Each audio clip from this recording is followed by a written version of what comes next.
जिले में बढ़ते हुए साइबर अपराध को लेकर आज हम पहुंचे हैं साइबर थाना भीलवाड़ा में, जहां थाना अधिकारी या इंचार्ज हमारे साथ है। उनसे बात करते हैं कि इस तरीके से व्हाट्सएप पर डीबी कॉल करके जो फर्जी कॉल आते हैं और आम जनता को जिस तरह का डराया जाता है, उस तरीके में क्या जागरूकता होनी चाहिए, आप बताइए सर। सर बताइए, जिस तरीके से कॉल आते हैं और लोगों के साथ धोखाधड़ी होती है, उसमें आप क्या कहेंगे सर?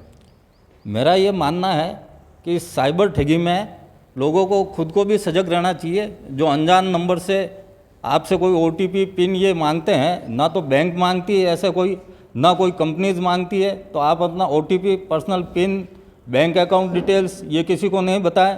और इस तरह के फर्जी कॉल वगैरह कोई आते हैं तो आप 1930 पर कॉल करके अपनी शिकायत कंप्लेंट दर्ज कराएं, उसकी जांच की जाएगी और जांच करके संबंधित के खिलाफ आवश्यक कार्रवाई भी की जाएगी। लेकिन मुख्य रूप से जनता को सजग रहने की बहुत ज़रूरी है। ऐसे कोई कॉल नहीं उठाए जिसमें आपको लोभ का लालच दे और उस लालच में आप अपना सब कुछ गंवा बैठे। ये थे थानाधिकारी साइबर क्राइम भीलवाड़ा, जिन्होंने बताया कि सजगता ही जरूरी है, बिना सजगता कहीं काम नहीं चलेगा। इसलिए उनका एक ही मैसेज है, जागरूक रहें और किसी तरह का जो फ्रॉड कॉल हैं उनमें आप पैसे ट्रांसफ़र नहीं करें। कैमरामैन के साथ मुकेश शर्मा, जन TV न्यूज़ भीलवाड़ा। पिछले करीब 1 माह से साइबर ठगी की जो वारदातें हुई, उनमें साइबर थाने की पुलिस ने अपनी मेहनत करते हुए करीबन 14 से 16 लाख रुपए लोगों को होल्ड करवा के उन्हें वापस दिलवाए हैं।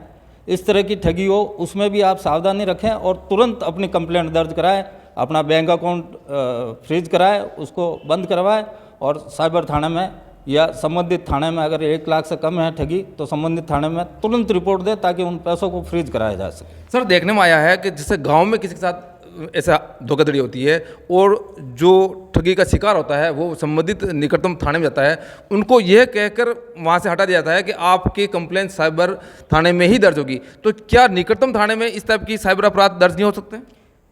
श्रीमान महानिदेशक पुलिस तकनीकी सेवाएं, उन्होंने एक आदेश जारी किया है कि आप कैसी भी कंप्लेंट है, कहीं की भी है, वो आप तुरंत अपने निकटतम थाना जो भी पड़ता है, भले उसका जुरिस्डिक्शन है या नहीं है, वहाँ वो कंप्लेंट दर्ज करनी अनिवार्य है।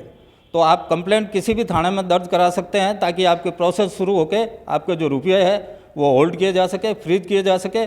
उसके बाद में वो कंप्लेंट जिस थाने से संबंधित होगी उनको ट्रांसफ़र ऑटोमेटिक कर दी जाएगी। ये थे क्राइम ब्रांच के थाना अधिकारी, जिन्होंने बताया कि संबंधित थाने में चाहे किसी भी तरह की शिकायत हो, आप वहां पर जाके मामला दर्ज करा सकते हैं। अधिकारी मना नहीं कर सकता है शिकायत को लेने में।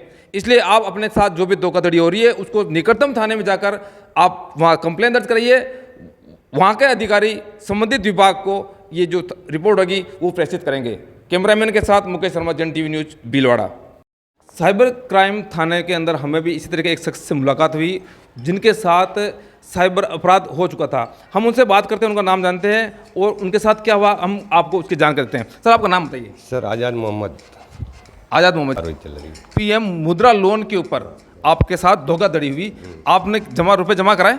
हाँ। कितना रुपए जमा कराए आपने? 1 लाख रुपये। 1 लाख रुपए जमा करा दिए। ये घटना कब की है? ये सर फरवरी की घटना है। इसको लेकर आपने कहा उस आसीन थाना उस संबंधित अधिकारी से मिले आप? नहीं, यही मिला। साइबर क्राइम में मिले। साइबर क्राइम में आने के बाद आपको क्या दर्ज किया गया, क्या हुआ आपके साथ? अभी चल रही है कार्रवाई, चल रही है, हो रही कार्रवाई। तो जैसा कि आपने देखा कि ये शख्स हैं, इनके साथ धोखाधड़ी हुई है, 1 लाख रुपए इन्होंने जमा करा दिए हैं और साइबर क्राइम विभाग इसकी जांच कर रहा है। आप इस तरह किसी जांच से मना हैं और किसी तरह का इस तरह का व्हाट्सएप कॉल होता है तो आप अपने नज़दीकी थाने में जाकर तुरंत अधिकारी से मिलिए।